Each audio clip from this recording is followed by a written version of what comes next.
When Joel and I first met through a blind date back in 1995, the first thing that I noticed about him was his sense of humor and his wit and his intelligence. He makes me laugh every day, and he still makes me laugh every day because we decided, you know what, life is really hard. And it's okay to be silly every day, so we try to have a little moment of silliness every day. The little things mean a lot.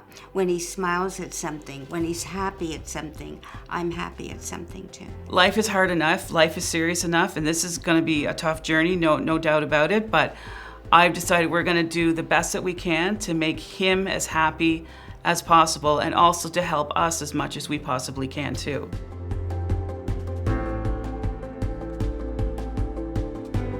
My name is Barbara, and I'm Joel's mother. And I guess I've been co-caring with Joel for the past four and a half years. My name is Cindy. I'm Joel's wife, and same amount of time for the past 4.5 years that we've been taking care of Joel.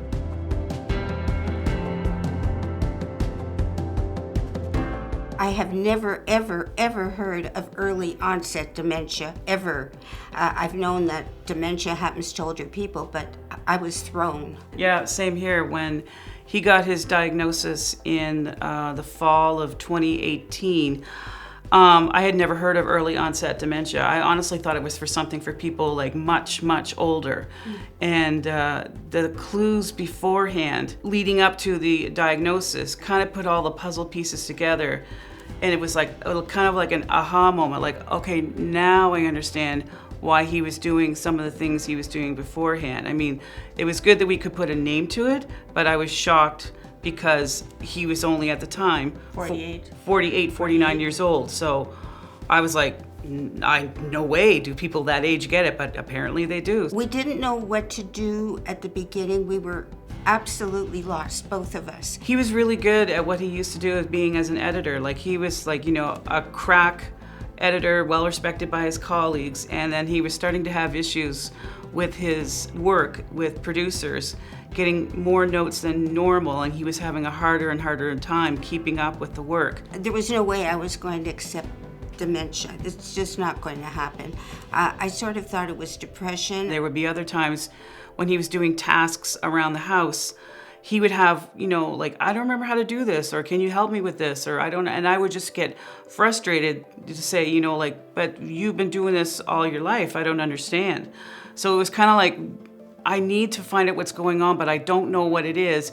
But I had kind of a very sinking suspicion that it might be some type of dementia, but I prayed that it wasn't. But I did notice there was a pause in some of his words, a pause in some of his thinking, but I went to my family doctor and I presented the case to him, and I said to him, it's definitely depression. We need a doctor for Joel to speak to, because nothing else, I wouldn't allow anything else into my head. It really was It was a shock. A fight and flight moment for me. It was, I'm getting off this chair, I'm getting on a plane, I'm running away, or I'm getting in bed, covering myself up.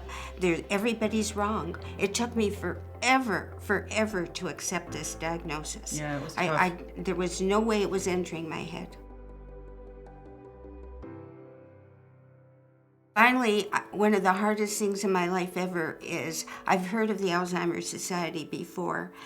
I had no idea what services, I had no idea. I wasn't prepared. I didn't need help. I didn't need help because there's nothing wrong with Joel. However, I picked up the phone just to find out what services they had. And the care navigator answered the phone, and I told her a little bit about our story. And she listened and she said, okay, we will get a social worker to call you back. I said, no. I'm just phoning to find out what services you have. And I hung up. About 6 months later, we were in trouble. And we were in real trouble. We didn't know how to communicate to each other or to Joel or what's going on. I still haven't. And that phone call was the worst, because I actually had to say to myself, this is real and I need help. And that was the beginning of the healing process. And part of the beginning of the journey. To educate yourself as much as you can. I mean, it's going to be a big shock. It's a big blow. I know when I found out, I just basically bawled in the doctor's office. And then I was like, okay, time to figure out what to do. And, they said, get in touch with the Alzheimer's Society, and definitely do that. Get in touch, because they've got the resources to help people with what they need. They've got pamphlets of everything there, which I didn't know until recently either, to explain it so that you know exactly what's going to happen step by step. I wouldn't have the first clue. What do you do, true. you know? That's true. And they've been great with helping us, who to contact, if there's, a therapist we need to talk to, any type of treatment that we could get for Joel, that sort of thing. They've been great. So that's been really helpful for all of us. They've become part of our family. They've held our hands right through, and they're still there holding our hands. And we hope their hands are still there in the future. They have been nothing short of more than helpful, spectacular, I guess you could say, because they've helped me considerably, coming to terms with the fact that he's not what he used to be, and I have to kind of embrace what's happening and how he's going to change down the road. And it may not be something that I'm going to like, but that's something that's out of my hands, and I have to help him too and be happy in the current time. We don't worry about the future so much. We take care of the day-to-day, and I just try to want him to be happy and healthy and as well as he can be in this stage of the journey of the illness.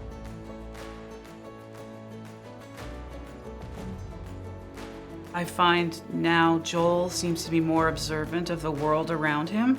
Like when we go for a walk, even though he doesn't have the word for it, he'll point to something. And I'm like, he's like, oh, look at that thing. And I'm like, oh, do you mean the squirrel? He goes, yeah, look at what he's doing. He's running up the tree. I hadn't even seen the squirrel. So I notice that he's pay attention more to the big world around him. And I'm so concentrated, okay, what am I gonna do now? What am I gonna do now, right? So now it's kind of like, okay, so he's taking a step back and just seeing the world around him. And for me, it's also kind of taught me to take a step, relax, breathe. Appreciate the little things. Appreciate the little things. Take time, and somehow we'll all get through it. And for right now, we're all going to be okay.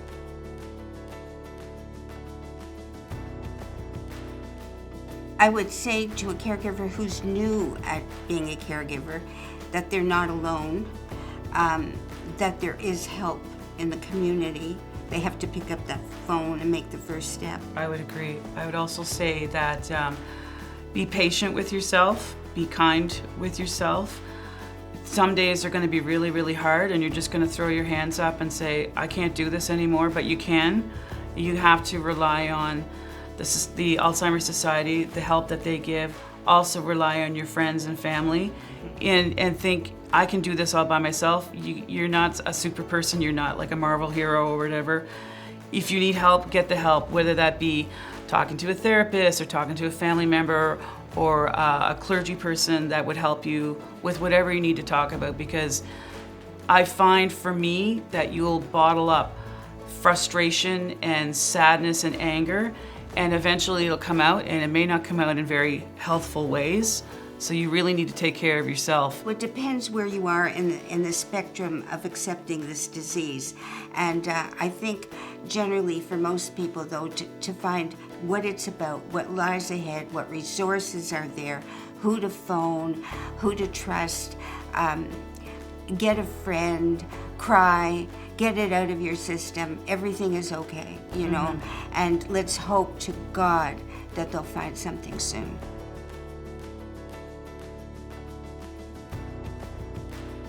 Don't worry so much about what's going to happen. The future is inevitable. Take care of what's happening today and try to be kind to yourself and be kind to the other people around you, especially the person with dementia. Absolutely. Yeah. Good friends mean a lot. And when they say to me, Barbara, do you want to talk? I tell them nicely, I really appreciate you asking, but I save that for the social worker that calls from Alzheimer's. And the therapist. And now let's go out and have a beer. Just try to be kind to yourself and get help from friends if you need it, you know? Because it's gonna be tough, and you need people that you can cry with, laugh with, hang out with, you know, share your hopes and frustrations and fears with. And take time out during the day to laugh a little bit. Yeah, Because yeah. that helps us too. Yeah. Yeah, if we don't laugh at least once a day, then it's not a good day. Yeah, But that's true. we are laughing every day, which is good. So sometimes it's gallows humor, but we're still laughing, so that's good.